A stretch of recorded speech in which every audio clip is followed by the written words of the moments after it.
안녕하세요. 정치를 쉽게 풉니다. 정치의 쉽단. 최근 우리나라 안보를 유린했던 북한 무인기가 용산 대통령실 상공까지 침투했다가 돌아갔다는 사실이 뒤늦게 확인되었습니다. 사태 초기 민주당 김병주 의원은 용산 대통령실 상공까지 무인기가 찍고 돌아갔다고 주장했지만 정부 당국은 계속 부인하고 이적행위라고 비난까지 했습니다. 그런데 김병주 의원의 주장이 옳았던 겁니다. 여기에 이재명 대표는 자신의 무능을 축소하기 위해 거짓말했던 군 당국의 행태야말로 이적행위라고 규정하면서 윤석열의 사과를 요구하고 청문회를 추진하겠다고 밝혔습니다.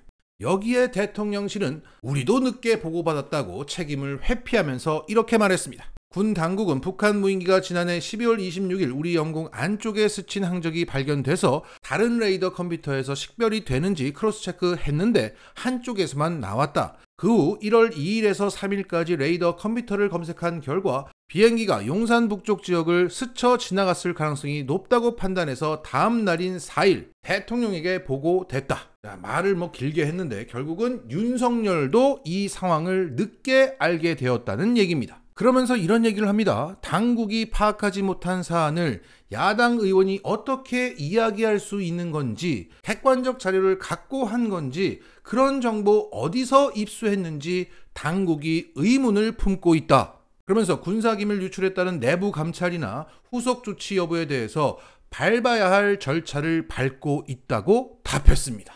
자, 그러니까 우리 군대가 늦게 알 수밖에 없었던 그런 경과를 쭉 얘기하고, 그래서 윤석열한테도 늦게 보고가 됐던 것이다. 그런데 너희는 어떻게 알게 됐지? 야, 이거 군사 기밀 유출된 거 아니야?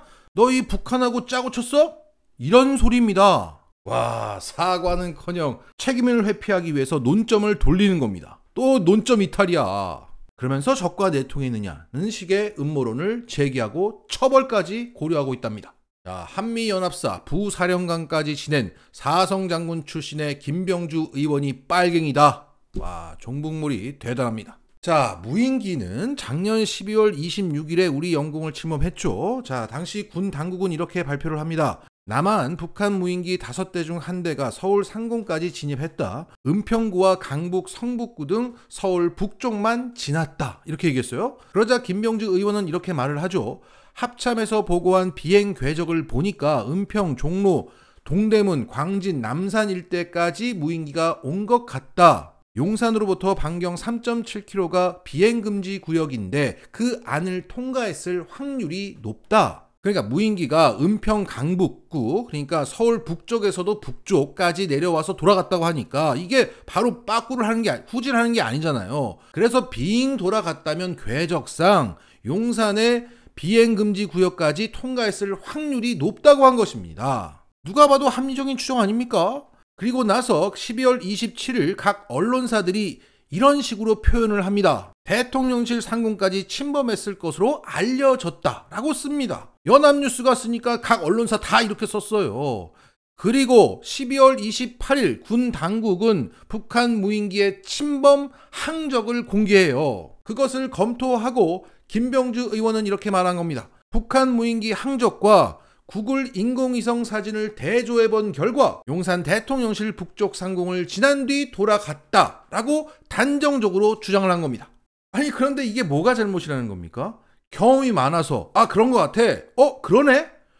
유능한 게 잘못이라는 겁니까? 쥐들 무능한 건 생각도 안 하고 어떻게 이걸 알았지? 야, 이거 기밀 유출하냐? 정말 무능이 유능을 까고 있습니다. 자, 그런다고 자신의 무능이 감춰지는 게 아닙니다. 자, 이놈의 나라는 무슨 정확한 사실을 얘기하고 유능하면 공격을 받아요. 쥐들이 입만 열면 구라치고 무능하니까. 자, 여기에 대해서 김병주 의원은 30분만 투자하면 누구나 유추할 수 있는 거를 모르냐? 이렇게 얘기하셨습니다. 자, 오늘 이 논란에서 윤석열이 이렇게 얘기한 겁니다. 우리가 무능한 걸 어떻게 알았지? 너희는 너무 유능해! 처벌해! 이렇게 자폭을 한 것입니다. 자, 이런 가운데 유능한 MBC가 질병청의 무능을 포착해서 보도하고 있습니다. 최근 전 세계적으로 중국인들에 대한 PCR 검사가 강화되고 있습니다. 그만큼 중국인 입국자들 중에서 코로나 감염자가 많기 때문입니다. 그래서 우리나라 질병청도 중국발 입국자에 대한 PCR 검사를 고강도로 하고 있습니다. 그런데 그 인천국제공항의 입국장에 중국어 안내판이 세워졌는데 이게 큰 논란이 되고 있습니다. 자, 이것을 그대로 읽으면 중국발 입국자입니다. 그런데 이 중국인들은 이 안내판을 보고 경악을 했을 거라는 겁니다. 자, 입국자의 자자를 아들자가 아니라 놈자를 써야 한다고 합니다. 왜냐하면 아들자는 중국에서 비속어의 의미를 갖고 있기 때문이에요. 그래서 우리식대로 해석하면 중국에서 온 놈 또는 중국에서 온 새끼로 번역되는 겁니다. 그리고 중국발의 발자는 보통 택배 등 물건을 보낼 때 쓰는 표현으로 사람에게 쓰지 않습니다. 그러니까 이걸 중국인들이 보면 중국에서 보내진, 입국한 새끼가 되는 겁니다. 그래서 중국인들 기분 나쁘게 하지 않으려면 이렇게 써야 한다고 합니다. 근데 이게 그냥 번역기 한번 돌리면 바로 나오는 글자예요. 그래서 지금의 정부의 수준을 그대로 보여준다, 이렇게 비판하고 있습니다. 자, 지금 KBS가 경자막 넣었다고 국힘당은 실수로 보기 어렵다, 법정 제재 들어간다고 난리를 치고 있습니다. 이런 나라 망신이나 처벌하세요.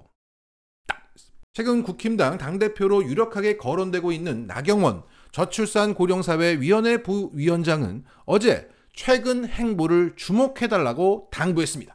그래서 한번 주목을 해봤습니다. 그랬더니 오늘 나경원은 출산하면 대출원금을 탕감하는 방안을 고려하고 있다고 말했습니다. 자, 그러니까 서프라이즈 한 것을 준비하고 있다가 어제 자락을 깔고 오늘 발표를 했던 겁니다. 자, 이것은 대통령 직속 저출산 고령사회위원회 부위원장으로서의 발언이기 때문에 정책으로 이어질 가능성이 높아 큰 논란이 현재 되고 있습니다. 자, 이 발언 언론을 타고 나오자마자 댓글창이 뜨거워졌습니다. 자, 미쳤구나. 근로시간 줄이기는커녕 늘리면서 육아는 누가 보냐? 얼마나 위험한 발상인가. 집대출 풀로 받고 셋 낳고 대출금 탕감? 돈으로 해결하지 말고 국가에서 애 낳고 일할 수 있는 환경을 만들어야지. 이게 대책인가? 자, 딱 봐도 아닌 정책을 사전 예고까지 하면서 발표했던 걸 보면 나경원은 역시 사회적인 공감 능력이 매우 떨어집니다. 그리고 나경원은 이 정책을 발표하면서 이런 말도 했습니다. 만약 제가 정말 당권에 도전하게 된다면 당연히 이직을 내려놔야 하는 게 맞다고 생각한다. 어떤 분들은 나경원이 부위원장이 되기 전에는 저출산 고령사회위원회가 존재가 없다고 말씀하셨고 힘이 있으려면 당대표도 하시면서 부위원장도 하는 게 더 힘이 있지 않겠느냐는 말씀을 농담처럼 하시기도 했다. 그러니까 직을 내려놓기 전에 나 주목해주세요, 서프라이즈, 이렇게 하면서 존재감을 한껏 드러내고 이걸 마무리하러 국힘 당대표로 갈게요 라고 했던 겁니다. 결국 공직을 이용해서 자신의 꽃가마를 스스로 만들었다, 이렇게 볼 수 있어요. 자, 이런 식으로 이들은 공직을 사유하는 게 너무나 자연스럽습니다. 언론도 잘 써주니까 기획이 되는 거죠. 자, 이런 가운데 최근 윤석열은 9.19 남북 군사합의 효력정지 검토라는 호전적인 발언을 하고 스텔스 무인기를 연내 생산하라, 이런 지시를 했습니다. 자, 저는 정말 이해가 안 갑니다. 이거 군사 기밀 아니에요? 설령 저런 방안을 강구하고 있다고 하더라도 공개를 미리 하면 안 되죠. 이렇게 공개적으로 말하고 나면 북한이 또 거기에 대응하는 뭔가를 또 만들 거 아닙니까? 예를 들어서 대형 연을 개발해서 날린다거나, 그래서 엿을 먹이는 거죠. 스텔스도 소용없어. 그런데 왜 이걸 얘기하는 거죠? 정말 몰래 스텔스를 준비하고 있다가 북한에게 또 뭔가 날라오면 격추시키고 대응 잘했다, 와 잘했다, 과거에 무인기로 유린당한 것에 윤석열이가 비밀리에 이런 걸 준비했고 그래서 오늘 이렇게 보기 좋게 응징을 했다, 이런 게 우리가 흔히 봤던 국가 안보의 진짜 모습 아닙니까? 하지만 윤석열에게 이런 공적 마인드가 없기 때문에 당장 욕을 안 먹는 게 중요하고 내 성질 부리고 지지율 올리는 게, 그런 정치가 더 중요하기 때문에 이러고 있는 거죠. 자, 이런 공직을 사유하는 나경원과 이런 윤석열이 정부 여당을 구성하면 정말 과관이 아닐 거예요. 마치겠습니다.